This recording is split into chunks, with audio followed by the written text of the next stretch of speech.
So in this episode, we're going to soften some of these square edges utilizing the MFK 700 and the Vac Sys. Let's get to it.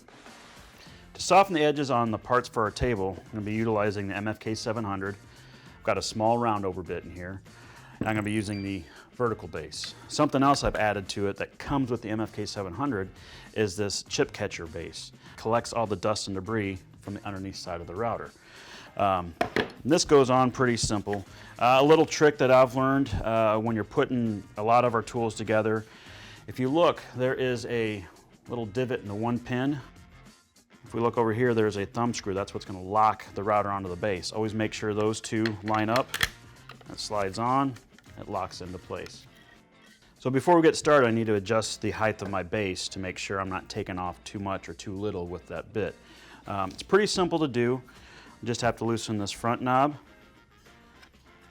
and then the large knob on the side. You don't want to loosen this one. This is what just locks it to the base. So once I have that done, I usually just take a block of wood and I set it right on here so I can see right where the base is going to intersect with the router bit itself, and then I just raise and lower that bit till it's just taken off right what I want. I'd like to take off too little and too much, because I can always adjust it later. Lock that into place, lock the front one, and then we're ready to go. If I need to micro adjust the height of the base, that's what this green knob is for. So once I've got my large knob here and the thumb screw in front loosened up, I can adjust this. If I want to take off more material, I turn it towards the plus side. If I want to take off less material, I turn it towards the negative side.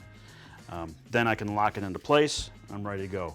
If you want to know more about the MFK 700, you can visit Festool USA's YouTube channel, and you can see several videos on the MFK 700 there. So now that we've got the router all set up, the next thing I need to do is figure out how I'm going to clamp everything down. I could use our rapid clamps and the table to hold it to the table. That's just going to be more time consuming, so what I'm going to utilize is our Vac Sys. I've changed out the clamping head to a smaller piece that will be narrow enough to hold our small legs. Then all I have to do is just turn it on, clamp it into place, and I'm ready to go.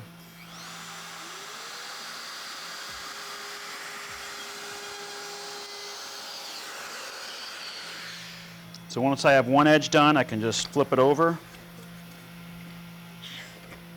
and do the other edge.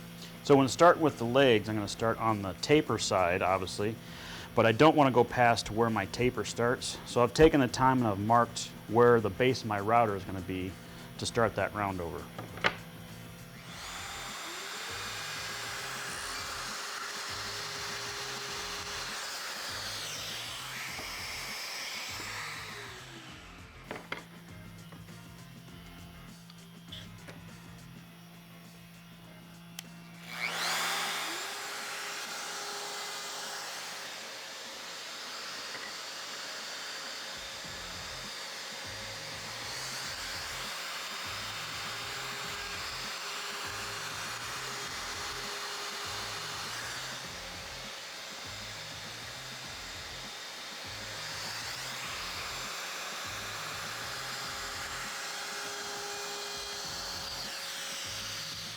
So now that I've got the legs done, I'm going to move on to the slats for the tabletop, and I'm just going to do all four long edges of that. I'm not going to touch the ends at all.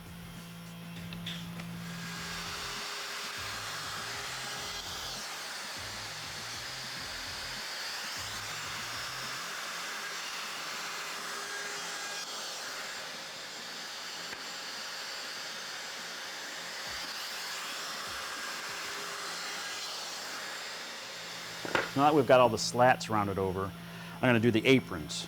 I don't want to do all four long edges on this because the top side is going to be attached to the bottom of my tabletop, so I just want to do the two bottom long edges.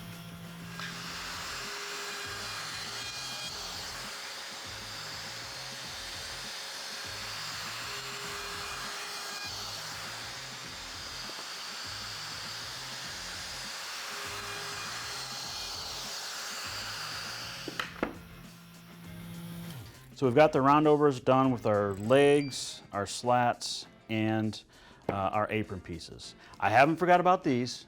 These are for our picture frame. I'm going to wait till it's assembled, Because if I bring that router down here, when I get to the very end, that router base is not going to have a lot of material to sit on.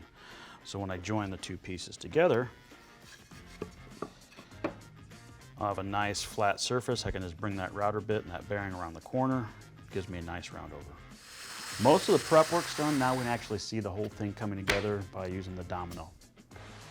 To continue the build video, click here or check this out. And don't forget to subscribe.